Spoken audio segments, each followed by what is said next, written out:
Welcome to True Crime Garage. Wherever you are, whatever you're doing, thanks for listening. I'm your host, Nick, and with me, as always, is a man that knows that brain control beats mind control any day of the week. Ladies and gentlemen, here is the Captain. Yeah, some of those other shows need a break. We take no break, and we take no prisoners. We're not here to take part.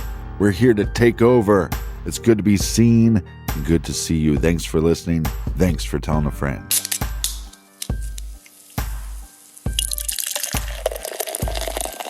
Today we are drinking a fantastic beer from the good folks over at Zaftig Brewing Company in beautiful Worthington, Ohio, and we have featured several fine beers from Zaftig, but this week we are drinking Tropical Hazy.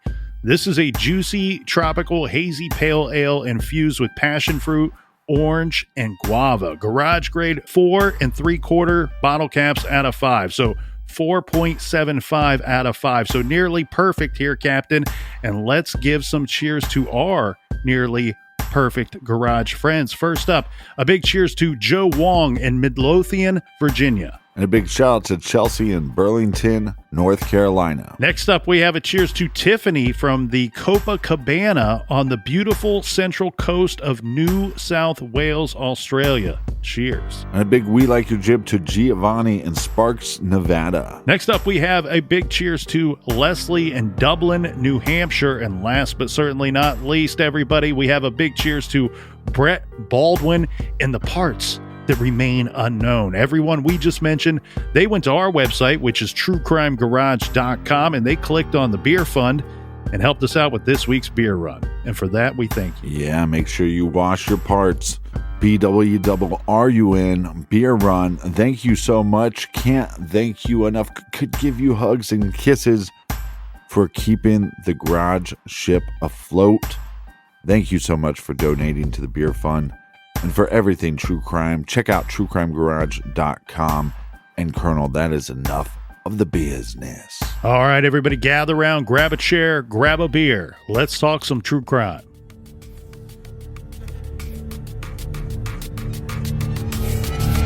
Makes you feel good.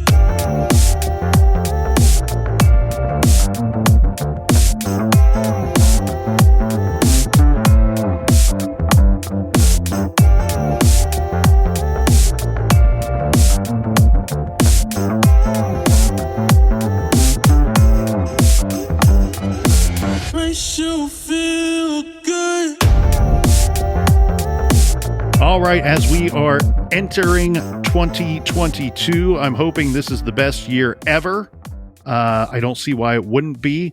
The last couple of years have been a bit of a drag, but 2022 is shaping up to be a fine year. And we here in the garage are just so thankful and grateful to all of you who have kept the ship going for all of these years. And we're excited about this year. But before we move on to 2022, a quick look back at all the things that were great on the show in 2021.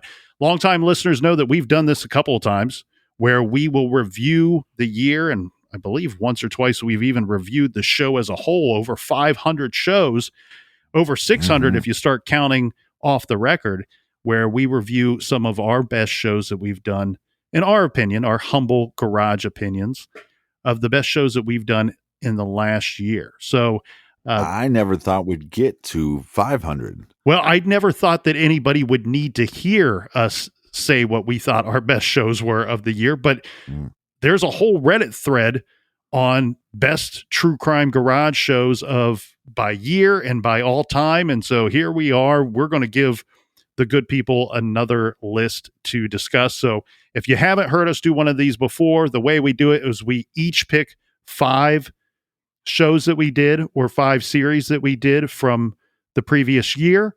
The captain doesn't know what the colonel has picked. The colonel never knows anything that the captain is going to say anyway. So for the very first time, we are going through our list here together today. Yes, it's a garage party. I will be putting some extra stuff in my coffee if you get my drift. So if I get a little slurry or blurry, it's keep your eyes on the road. Well, and we like to have a very official and very formal countdown, but we can't seem to get Carlos to show up to work when we request him. Carlos, for the longtime listeners, Carlos thought he was underpaid. And you know what? He So- probably was. He was the best part of the show. Well, we got you a sixer. That's right. So here we go. We're going to start off with the Colonel. Look, our list, I don't know if they even matter. So if you're listening to the show, think back, look back, get your top 5 together, go to our blog at truecrimegarage.com and leave your top 5 list, or on social media, Twitter, Facebook, Instagram. I'll have a post and you can post your top 5 in the comments. I want to see them. I know the Colonel wants to see them as well. So we'll start with number 5. That's right. We want you to prove us wrong. All right. Colonel's number 5. Here we go. I went with the Zodiac, which was a 5-part series. So very fittingly, it falls to number 5 here. This came out in early to mid-March, episodes 470 through 474. In the late 60s, early 70s, we had a hooded serial killer terrorizing the San Francisco Bay Area. The killer told the press and police to call him the Zodiac, and everybody knows few cases in modern true crime have been discussed and speculated more than Zodiac. So Zodiac is always a topic for discussion in the true crime world. We put it off for a couple of years. We had requests from Jump Street to cover Zodiac, but it was one of those cases that we didn't cover early on. One, because we felt you could spend a full year or full season discussing the Zodiac case and the tentacles of that case. And we wanted to make sure that when we did do the Zodiac, that we did it in a way that we thought was appropriate and without it taking over True Crime Garage. So we did a 5-part series in March, and I was very happy with the way that it turned out. I was super excited going into it for a number of reasons. It's a case that's always in the back of my mind. It's one of those cases that once a year I find myself eyeballs deep in researching the Zodiac case. And we were lucky enough to have our good friend, longtime friend of the show, Mike Morford from the Criminology podcast. He joined us because he knows everything Zodiac. He was on Captain, 2 of the episodes, and we did a 5-part series. So the first 3 episodes were simply dedicated to, and I really like the way that we did this, because there's a lot of questionable Zodiac victims out there, and ones that are not confirmed or unconfirmed, I guess would be a better word to say. But what we simply did with the first 3 episodes was a heavy focus on the confirmed kill timeline and the evidence that was found at those murder scenes. We offered up, of course, our own speculation because that's what we do here in the garage. But I really liked the way that turned out. And I think we didn't set out for it to be 5 episodes, but I think 5 was the just the right amount. Yeah, so my number 5 is one that is not just close to the heart, but close to this episode. I think we titled the episode "A Serial Killer Phone Call," episode 544. Maybe a real caller, maybe a fake caller calls into Howard Stern's show and talks for about 10 minutes, confessing that he's a serial killer. And we got such great response, just people chiming in whether they thought it was a real call or not. I think at the time I was leaning towards it was a real call. And based on the blog post, there was a couple of things that people pointed out where I went, oh, it's making me a little more suspicious than I was before. So now I'm kind of leaning toward the fact that it was a fake call, but I think it's an interesting clip. And it was just a fun episode to record. Well, often we are doing these cases that are very dark, very heavy subject matter, and, it weighs on you a little bit. And we were able to take a step back, and this was something that we were surprised. We were both a little surprised that we were getting requests for. Hey, we want to hear you guys review this call. I think a lot of people wanted to hear the call themselves for one more time, and it's something that a lot of people seem to be on the fence of. Is this real? Is this legit or not? And I think there's good argument for both sides of that. But it was near the holidays, and we had originally thought we'll put this on Off the Record. This is a perfect discussion for Off the Record, but with so many requests to cover it, we had to move it to the big show. And you're right, the responses have been incredible, and the blog posts have been very interesting. I like anytime we can put out something that creates and generates interesting, creative discussion. And I think that's exactly what happened here with the serial killer phone call episode. Well, and like you said, some of these cases are so dark. So this was actually an idea that I think I presented to you sometime last year. And so the fact that not only did the listeners say, hey, this is an idea that we think you should go over, because like I told people on the show, the last couple months, this has been popping up as a discussion on. I haven't seen another podcast cover it, but I've seen a couple YouTube channels cover it, and I thought, look, for whatever reason, we're all having the same kind of creative idea to put out a creative show episode that is true crime related, but essentially we don't know if we have victims in this case or not. All right, Colonel, you're number 4. All right. So my number 4 here, Captain, I went with Aisha Degree, parts 1 and 2. This is episodes 475 and 476, which came out right after our Zodiac episodes came out in March 23 and 24. So boom, as my old friend Jason would say, bang, bang, bang. We were really nailing it those 3 weeks in a row in the Colonel's opinion here. So Aisha Degree, there's a Reddit thread out there that's titled Most Bizarre Missing Persons Cases True Crime Garage has covered. So, of course, Brian Schaefer's on there. Emma Filipoff are on this list. But a 2021 addition to this list most certainly was Aisha Degree. So, in the middle of a cold, rainy night, she's only 9 years old. Aisha left her home on foot. Where she was going, we don't seem to really know. That's unconfirmed. Why did she leave? We don't really know. There's some speculation. Maybe she was simply sleepwalking. I threw out there, my speculation is that she was either running toward something or running away from something. Who knows? Maybe both. The evidence is obvious and mysterious. Foul play is most certainly involved here. It's one of those weird breadcrumb trail cases. The further you look into it, it just becomes a bigger and bigger mystery. Like for me, this case made my list because of the research that went into it.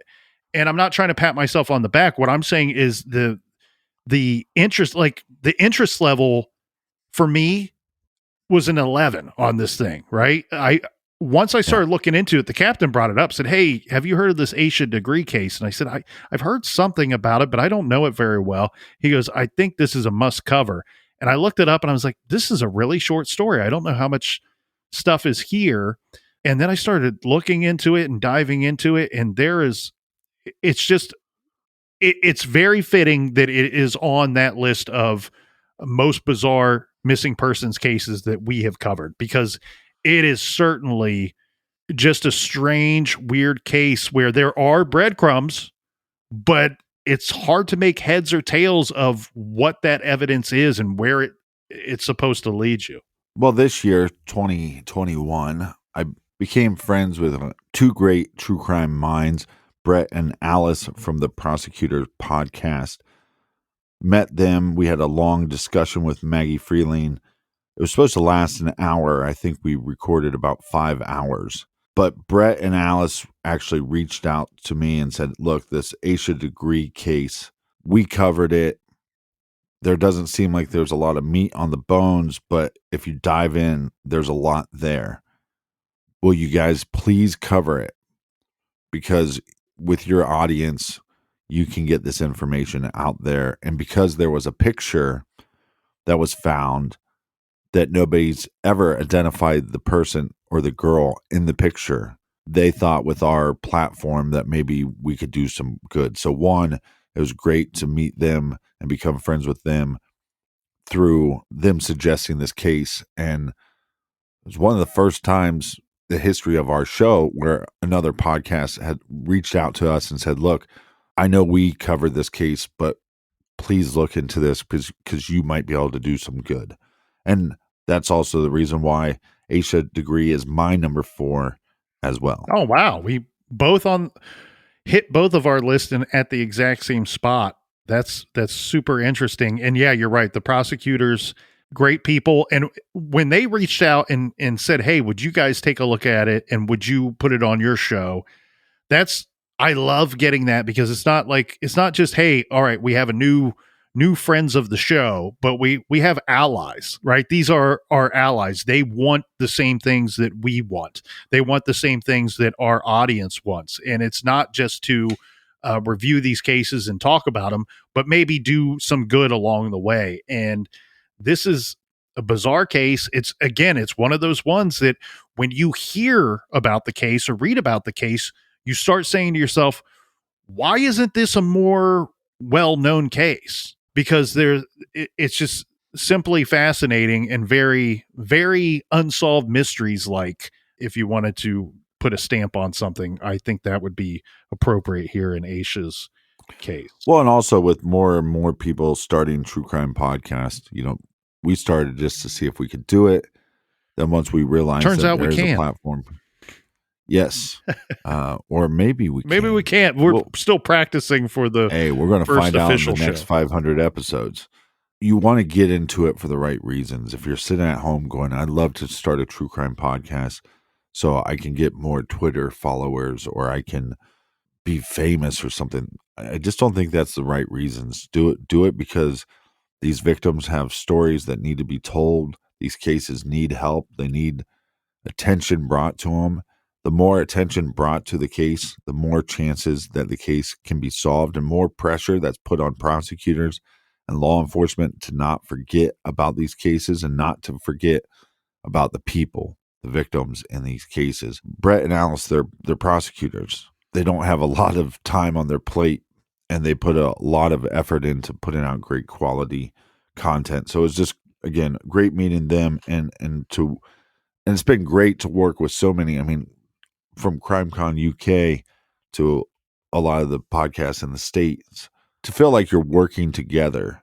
There are some of those podcasts out there that they're not a part of the community and they think they're better than the other shows and blah, blah, blah. But for the most part, the true crime podcast world has been very friendly to us and very supportive.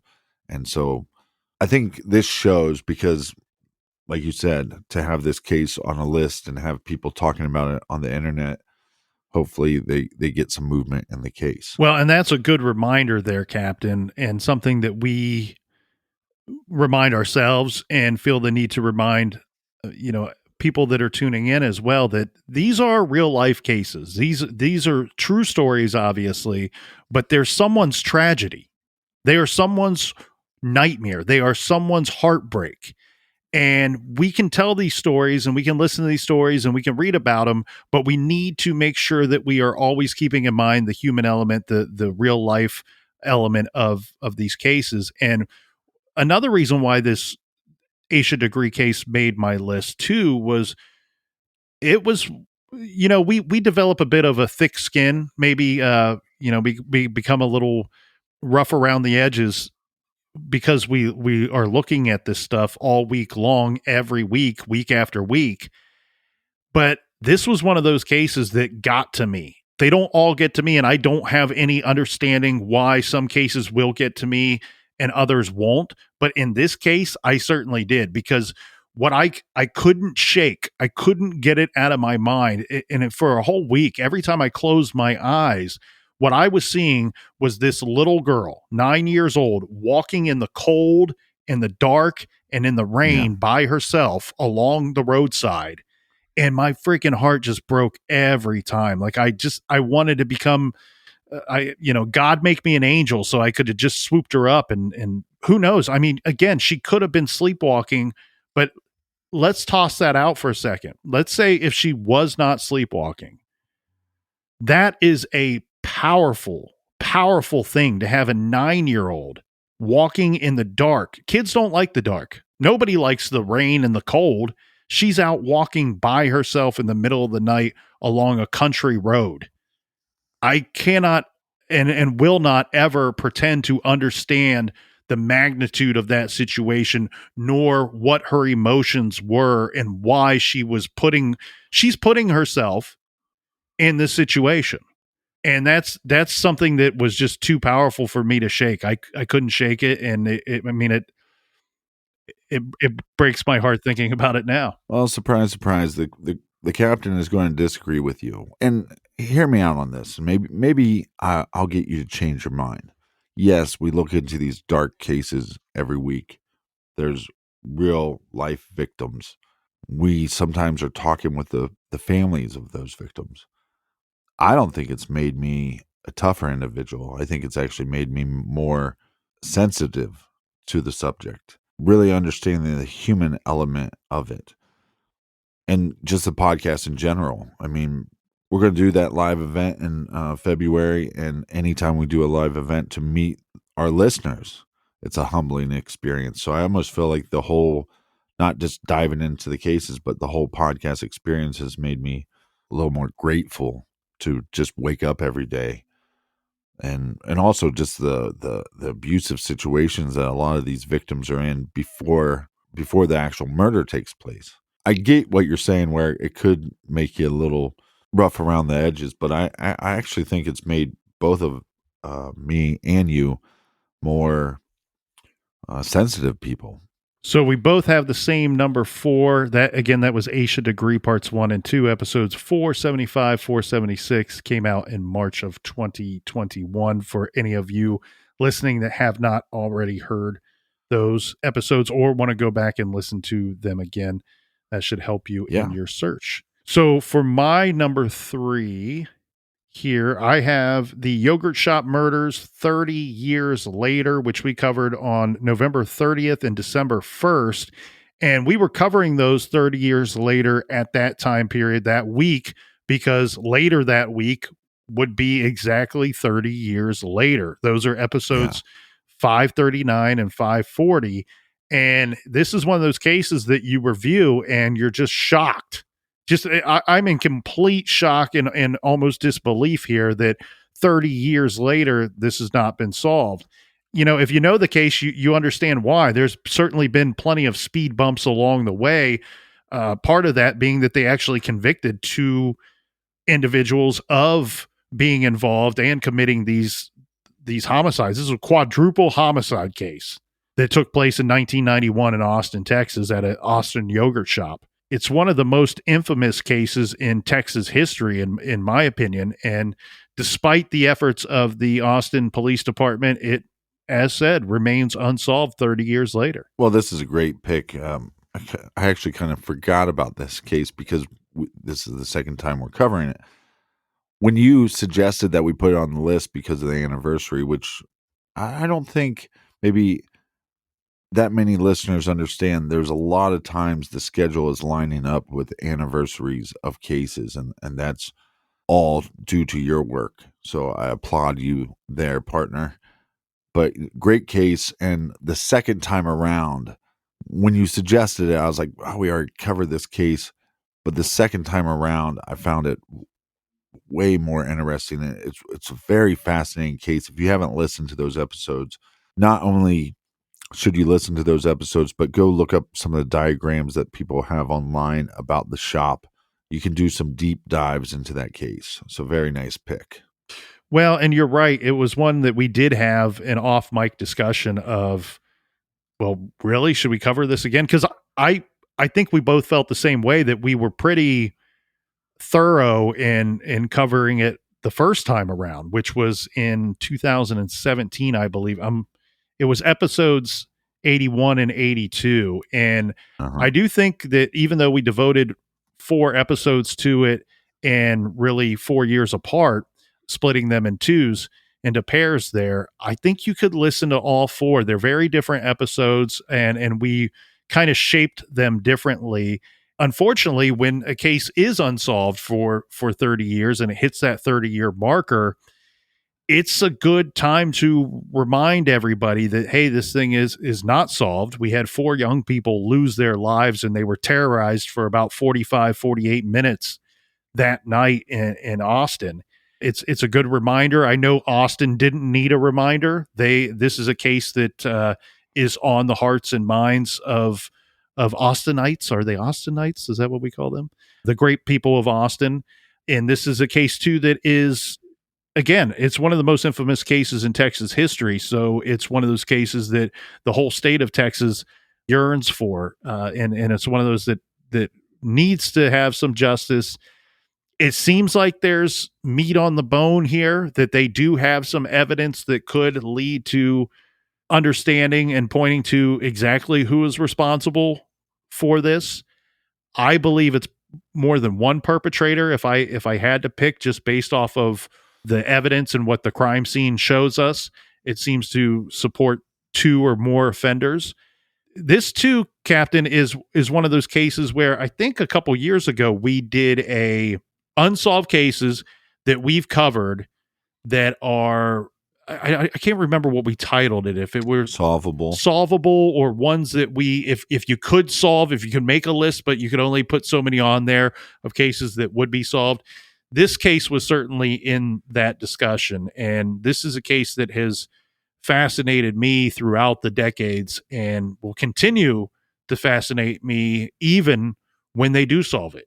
And I do think that they will solve it. And I think that a lot of the blanks, a lot of the things that we are not able to understand, or a lot of the dots that we were unable to connect, will be connected once we solve this case. And I will, I look forward to that day. All right. So number 3 for me was the Bone Breaker Killer, episode number 512, 513. This was just all around fascinating case. Yes. And horrifying. Yes. It was one of the cases that when you're researching it, you almost think that like you're reading like a movie script or something. You're like, this can't be true. I mean, and I don't want to give too much away because I want people to go back and listen if they haven't, but there's definitely details in this case that just, they're sickening. There's some gruesomeness to this case. But it was definitely one that when I started researching and putting together the music for the show, for the episode that week, because that's what I like to do. I like to pull up, even if it's just Wikipedia, and start reading about the case and trying to see if I can get some kind of vibe. How do I want to make the theme music this week, and what's the case saying to me? And this one, it's like, man, when you start doing the research on it right away, sparks your interest and has you firing on all cylinders. So yeah, number 3 for me is the Bone Breaker Killer. And that case is, again, not trying to give too much away. That was definitely in consideration for me, Captain. It was one that as I was whittling down my list, it was hanging around.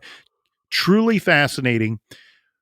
One, in part because of just the rareness of the case, where we have a very unique situation where the killer and abductor is actually going into homes in the middle of the night and abducting the victim almost right out of their beds, which is just completely bizarre. It's a high risk factor that you rarely see in cases, and terrifying, completely terrifying. I think you hit the nail on the head when you said, hey, I felt like I was reading a script for some Hollywood horror flick that's about to come out, because it's almost unbelievable. And also the age of the victims and the age of the murderer, that to me kind of had a fascinating twist. But anyways, I don't want to give too much away. Again, the Bone Breaker Killer, 512 and 513. We will finish our list right after this quick beer break. Makes you feel good.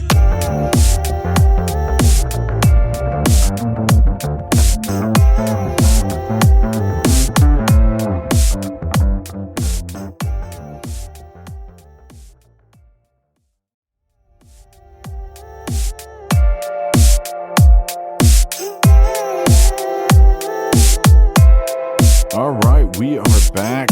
Cheers, mates. Cheers to you, Colonel, on another great year in the true crime world. Another year done, and we are on into the next great year. Here we go, 2022. Well, and thanks to all the listeners, we'll be here for another year. That's right. That's right. At least one more year. After that, there's no plans. Who knows after what will that. happen? So we got through we each got through our top, our 5, 4, and 3. And now we each have our top 2 left on our list. Can I do the honors and kick off my number 2 here? Well, let me do my number 2 because it's pretty disappointing, like my bedroom skills. Okay. Because mine is the Zodiac 5-part Oh. series, which is already on your list. So I feel like I just none of the listeners right now are satisfied. I say nay. I think that everybody's satisfied. I think that we do share some of the same opinions, and that's obvious here. And so I think that they like when we agree and they like when we disagree. And this list is certainly going to have both of those elements to it.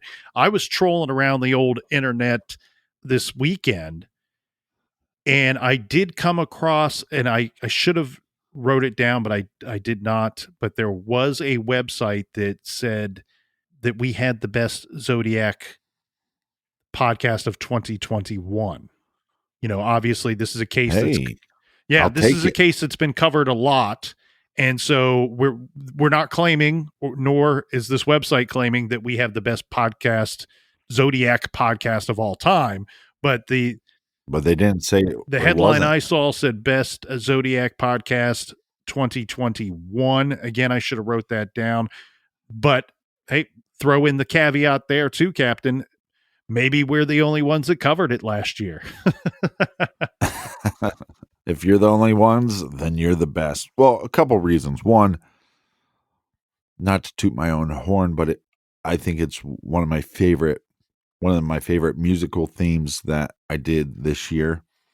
And also we did individual artwork for every episode, which was done by my buddy Scotty Boombox, which has helped us out a lot. He did all the artwork of the single episodes of JonBenet Ramsey when we did that. He did the Shaker Heights artwork. So he's done a lot of cool stuff for us in the past, and to have him be a part of that. And look, there's a couple movies that I go to, this. Sometimes the research is a lot of work. And so when you're not feeling it, I feel like if I throw on the movie Zodiac, or I throw on Mindhunter, or I throw on Silence of the Lambs, or I throw on Spotlight, I can get in the mood to want to do the research. But yeah, so Zodiac, I just thought you did a really good job of it, and that's why it's my number 2. So that's my number 2. Now let's go with your number 2. Well, the Zodiac, yes, can be some heavy lifting when it comes to the research. That's why it was interesting to kind of put it together the way that we did and present it in that form. And I'm glad that you brought up the movie, because I failed to do so when I had it on my list. But if you're out there and you're listening to this show and you've not bothered to carve out 2 hours of your life and watch the Zodiac movie, it is one of the best true crime dramatization movies you ever will see. I mean, it's almost like a biopic of the investigation. Yeah, you got so many good actors and actresses in the movie as well, and it's just really well put together. The music's good, it's shot well, it's filmed well. It for whatever reason didn't do well at the box office, but it is, for me, I fell in love with it the first time I saw it, and I thought I've probably watched it maybe 10 times. It's one of those movies that I enjoy it so much that, like you said, you pop it in for a little bit of inspiration, but it's a movie that I could pick up on at any point in the movie. Like, I don't have to start it at the beginning. I can, and I find myself completely immersed in fascination with the case and the story as soon as that movie comes on. So good pick there, Captain. Zodiac for your number 2. For my number 2, I went with the Chelsea Small case. We did 2 episodes on Chelsea Small's case, covered it in June of 2021. This would be episodes 495 and 496. This was June 15th and 16th that it came out. And interestingly enough, here I've seen this case hitting the news, especially on the local level, since our coverage. Now, I'm not going to pretend that our coverage has anything to do with it, but hey, we couldn't have hurt. This was one of those cases, another case that I go, why is this case not more well known? You look into it and you go, this is completely fascinating. It's a bizarre case. We have the killer on surveillance footage from that day, from that tragic, horrific day. And yet we still have not found Chelsea Small's killer. So click on Detroit.com did one of the most recent articles on the case, which came out in November of last year. And they say Chelsea Small was just 30 years old with a bright future ahead of her when she was murdered on the job in 2013. Small was the mother of 2 young children. She was gunned down at her place of work on what was supposed to be her day off. If you've listened to our coverage, you remember that she was covering for another coworker that day. This was something that they had agreed upon days in advance so that Chelsea could have a different day off, or the coworker could have swap days, what have you. But she was working on November 12th, 2013 at the Advance America check cashing place on Telegraph Road in Taylor, Michigan, which is a very nice town, very nice city. I think a lot of people were surprised that this happened there. This was a very busy road, many businesses, many people out working that day, middle of the week. There is still a reward in her case, in the Chelsea Small case, that is being offered up, that is now up to $52,000 to anyone who has information leading to an arrest. So anyone with information, look, you can Google search your fancy computer machine you got there at home, and it will pull up the video for you. And you can see the killer walk into the Advance America check cashing place. You see what goes down. He's in there very briefly. There's a few different websites that you can find this video. It's readily available. I would suggest watching the more recent ones, because police did hold on to some information. Detectives held some information back in this investigation early on for the first few years, information that would have been very important to their investigation and to a possible confession. Because look, after her murder and the surveillance footage came out to the public and the billboards went up and the public outcry, I think this was a similar Delphi situation where people thought an arrest is coming, they'll find this guy, and it's going to happen with the quickness. And here we sit. That was 2013.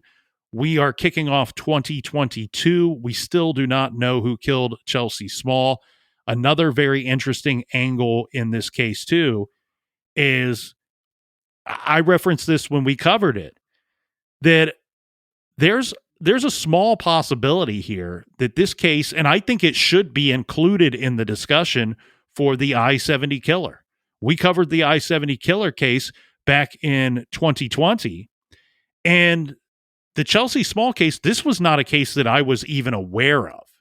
And, you know, we're here in Ohio, neighboring Michigan, and the public outcry, and again, the awareness to the public and the surveillance footage, I was still unaware of this case, and I was a little bit shocked that this case was so interesting, so fascinating, still unsolved, and I was unaware of it.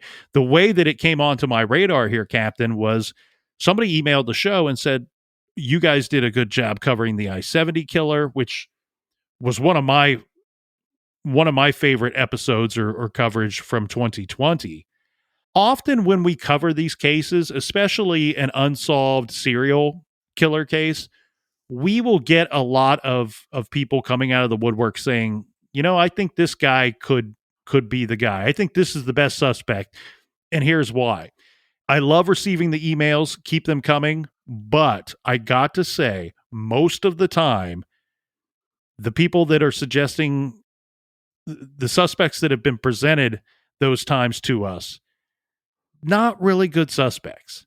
Somebody emailed the show saying, "Look, there's a small chance here, very thin chance that this is connected, but I think in the I-70 killer conversation, this Chelsea Small case should be included until we can confirm that it's not one in the series, because there's so many similarities to Chelsea Small's case to the I-70 killer." And I found that absolutely fascinating. And I found the case just completely mysterious. I still do not know to this day how this individual has gotten away with it all of these years later. So this was one of those cases that was suggested to us. And I'm so thankful to the listeners for that, because I thought it turned out to be two really great episodes. And this is one where you really feel like you can make some good here, right? Because this is something that we need to put as many earballs and eyeballs on. This is something that we can tell you the story. We can tell you our speculation. We can tell you the reasons why these other crimes might be connected. We talked about a gun theft that happened in the area about 6 months beforehand. We can show you all that and tell you all of that, but here is a situation where we can then send you. As soon as you pull out the earbuds, you can hop on the old internet machine and look it up and go, you know what? I can view the video, the surveillance footage for myself, and I can make a list of what I believe that I'm seeing. Is there evidence that I can spot with my eyes? Are there actions by the killer that I can spot and really kind of put him in one compartment away from others? And this is one of those cases where we were able to do that. And that doesn't happen in so many cases. And that's why I just found this one to be incredibly interesting and a little shocked that it took us all these years to cover it. But again, thank you to the listeners for putting this one on our radar, so we know to go out and look into this case. A big cheers to the listeners that also follow us on social media that share the information. Like with the Aisha Degree case, we needed people sharing that photo. Thousands of people shared that photo. In this case, you have photos, video, footage, but that information needs to be shared.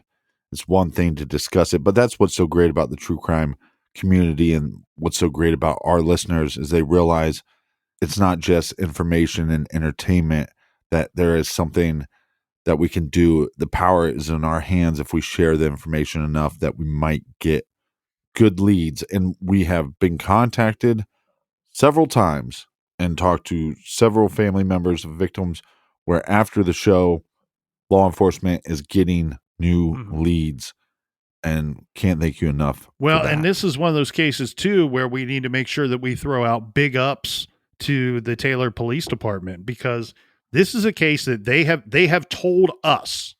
This is not something that they're saying to some news outlet or some other place. They have directly told us this case is very solvable. We have speculation within our own department of why things were the way they were that day, and how things went down.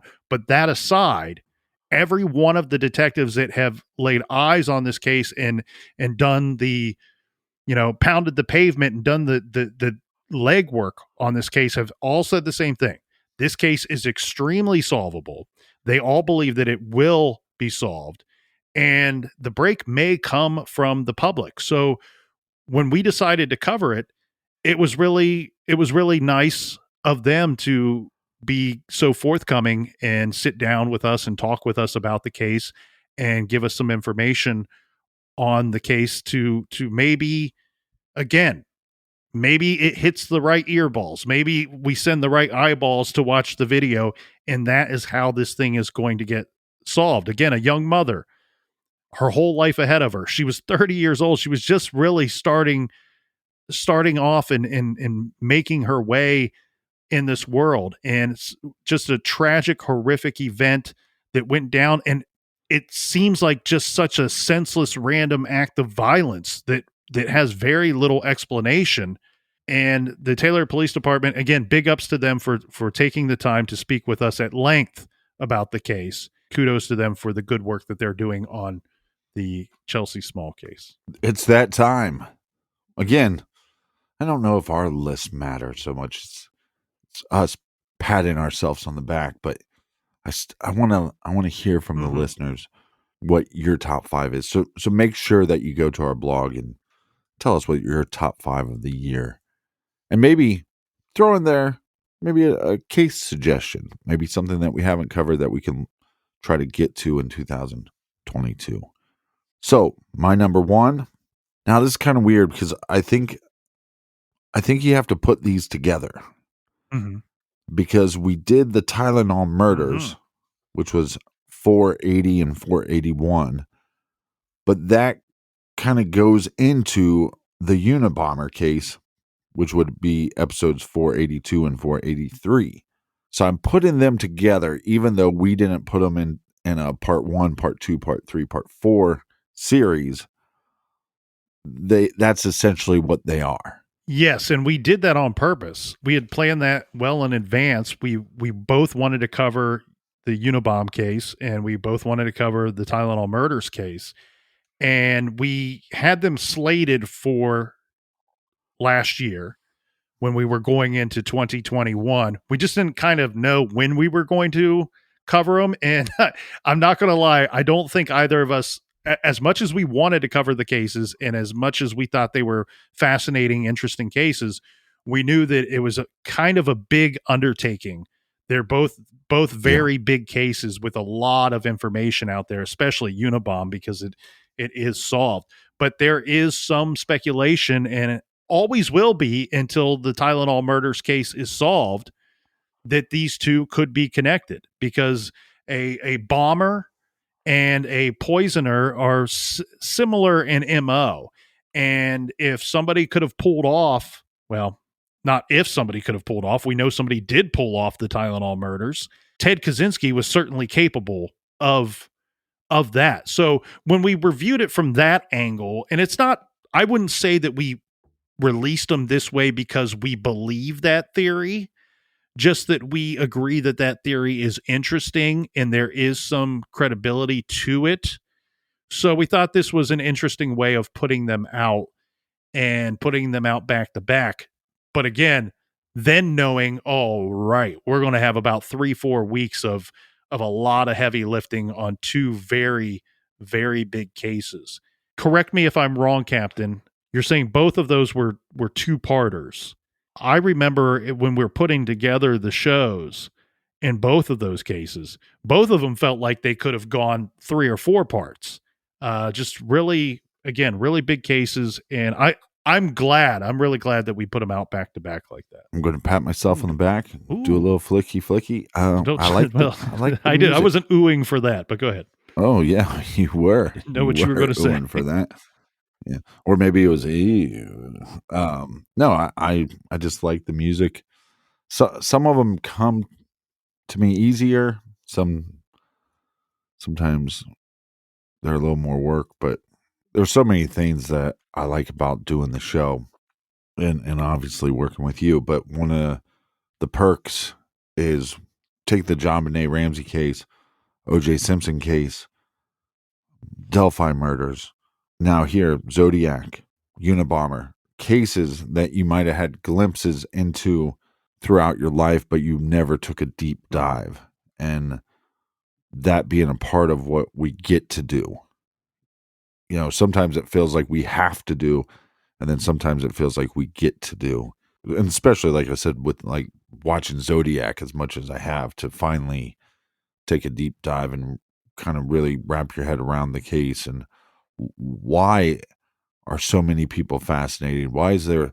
It's just like with Jack the Ripper or JonBenet or Maura Murray. There's these sub cultures within the true crime world that are really fascinated with those cases, and why are they?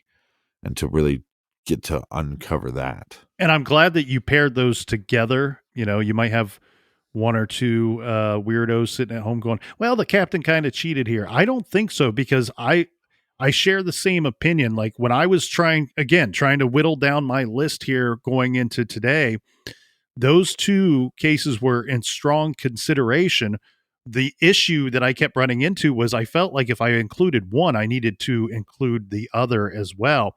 And last year we did an episode where we talked about our favorite trailers. You know, we call people, some people are going, "What's a trailer?" Well, we call that portion at the start of the show, after the beer, the nonsense is out of the way.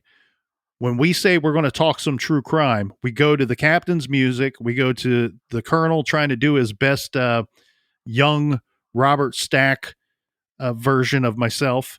And that is what we call our trailers. And last year we did an episode where we just simply talked about our favorite true crime garage trailers. The Unabomber case was on my favorite trailer list. So I again agree with you. The music was fantastic on both of those, and the Unabomber trailer was really, hey, this is just a show where we're just so proud of ourselves, huh?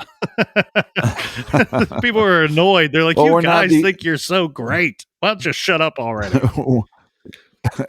we're not those kind No, of this people. is That's difficult what- for us. The funny thing is, we think it makes sense.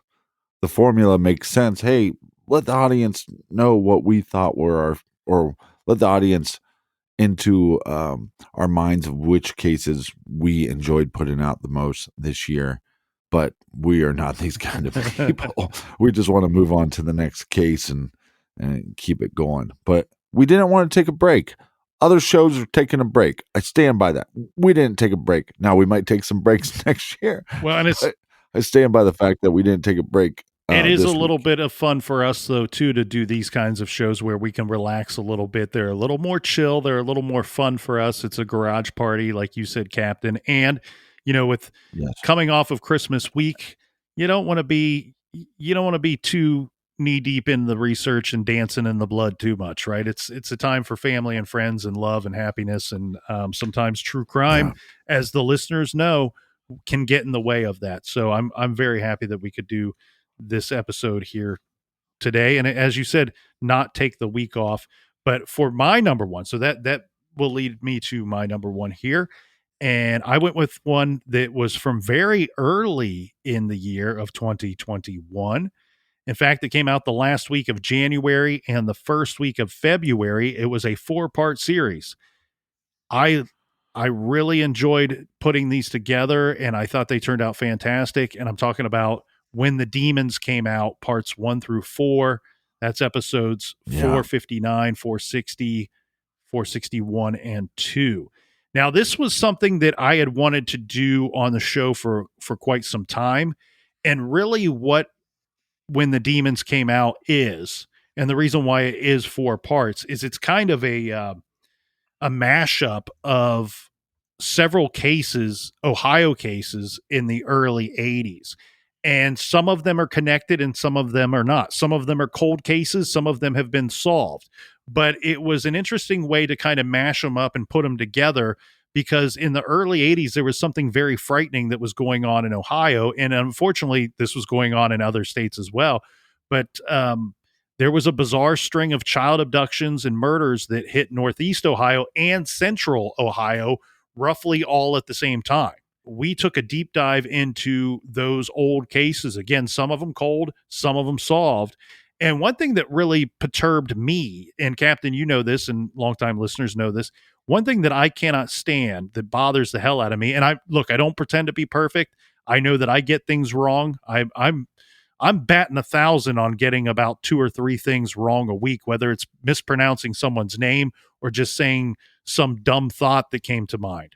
But Some people think you picked the wrong partner well, for 550 well, episodes. I have to disagree with that. But Partner for but you have been wrong 550 times. it my upsets me when the facts of some of these cases are misreported, and then because what happens is they continue to be misreported. Like somebody else gathers the wrong information from a source that didn't do a great job for whatever reason. And look, these sources can do a great job on one case and a bad job on other cases. That it happens.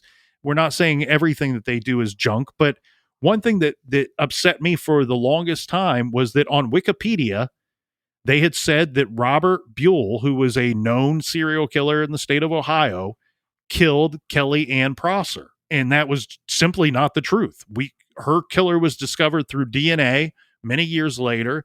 But even after her killer was discovered, nobody ever bothered to take that down. It once was speculation, right, and he was suspected in it. Of course, he was a suspect in that case. But if you go back and you review the information from the early 80s, that was a lead and something that the investigators actually worked on, was trying to put Robert Buell in Central Ohio. He was abducting women and girls in Northeast Ohio and killing them. And they thought, well, maybe he came down here and did it a couple of times. And they could never place him in Franklin County during any of the time frames of these girls or women going missing or being killed.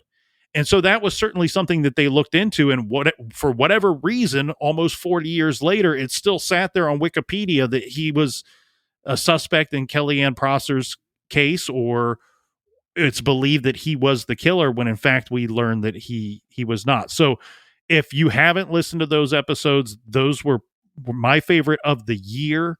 And again, it's really just a mashup of this serial killer, this active serial killer, Robert Buell, who's kind of one of these unknown serial killers, lesser known serial killers that was active in the state of Ohio. And he's guilty of some horrible, horrible stuff. And it does not bother me one bit that he is dead.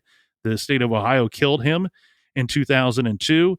He refused to give any kind of answers or any justice to some of his victims and their families, even when they were hurting all those years later. He was locked up in the 80s. So he had plenty of time to tell us what he knew, and he refused to do so. And these episodes were really a way of bringing up him, a lesser known serial killer that we had not yet told his story or told the story of him. These other victims that were at one time loosely connected to the Robert Buell story, but certainly weren't actually connected. So it was a way to discuss Ohio cold cases and some solved cases. And everybody knows that I'm just fascinated by Ohio cold cases. So it was really interesting to put that together, and I was happy that we did so. The other thing I love too, Captain, is the title, When the Demons Came Out. And I can't take credit for that. That was in an old newspaper article after Robert Buell was arrested. They were interviewing people that knew him, that worked with him, that lived in the same neighborhood as him. Right. One of the guys that I found fascinating that they were interviewing, and I don't have his name here, but the line that stuck with me was this guy that was interviewed said, when the demons came out, he said, Robert Buell was a great guy. I thought he was a great guy. He was funny. He was personable. He was well liked in the neighborhood. He was well liked at work. I guess I never saw him when the demons came out. And that title and that sentence from that old newspaper article stuck with me. And I think it really kind of sums up who Robert Buell was, right? He's this monster that is dressing himself in sheep's clothing every day and going out into the world and fooling everybody into thinking that he's something that he's not, that he's a good guy. And he's one of the worst that I can think of. And I know some people enjoy solved cases. We enjoyed solved cases too, and we think you can learn a lot from them. It's just really difficult when people are suggesting cases that we feel like if we add to the platform and talk to the listeners about, that we might get some movement on it. And so sometimes it's hard. Sometimes we need to do a solved case to make us feel better about the whole process, and to remind ourselves that these cases that seem sometimes like they'll never get solved, eventually one day do. At least that's some justice. At least that's some closure. So, yeah, what a year. Seems like it flew by, and one more year in the books, and one more year to go, I guess. That's right. And many more. Yeah. Thank you, everybody, for listening in 2021. And we look forward to all that can be great in 2022. you feel good.